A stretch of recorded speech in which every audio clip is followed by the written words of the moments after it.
আমার কাছে নিরামিষ আছে হচ্ছে গিয়ে বাসন্তী পোলাও।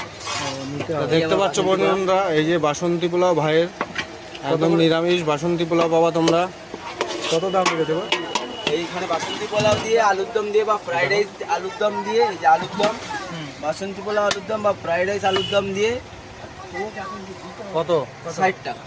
60 টাকায় ক পিস আলুর দম দেবা? আলুর দম 4 পিস থাকে। 4 পিস দিয়ে বাসন্তী পোলাও দিয়ে 60 টাকায়। বেশি বড় হলে 3 পিস। 3 পিস দিচ্ছ, আনলিমিটেড দিচ্ছ খেলে যে খাবে? খেলে আনলিমিটেড, মানে আনলিমিটেড বলি না আমি, ভালো করে বুঝবেন না। আচ্ছা, আনলিমিটেড বলি না আমি। খাওয়ার যেটুখানি মানুষের একটা খাওয়া প্রয়োজন, সে যতটুকু খেতে পারবে ততটুকুই খাবে। তুমি দেবে তাই তো? মানে ধরো কার লাগলো, যখন আমি আনলিমিটেড বলবো না, তখন আমার জিনিসটা অপচয় হবে। হ্যাঁ, মানুষ নেবে বেশি করে, খেতে পারবে না, ফেলে দেবে। আমার বক্তব্য কি, আমি যতটুকু দেওয়া ততটুকু দেবো। তারপর যদি আপনাদের পেট না ভরে আপনারা বলুন, ভয় পাওয়ার কিছু নেই, লজ্জা পাওয়ার কিছু নেই, ঠিক আছে? নিজেদের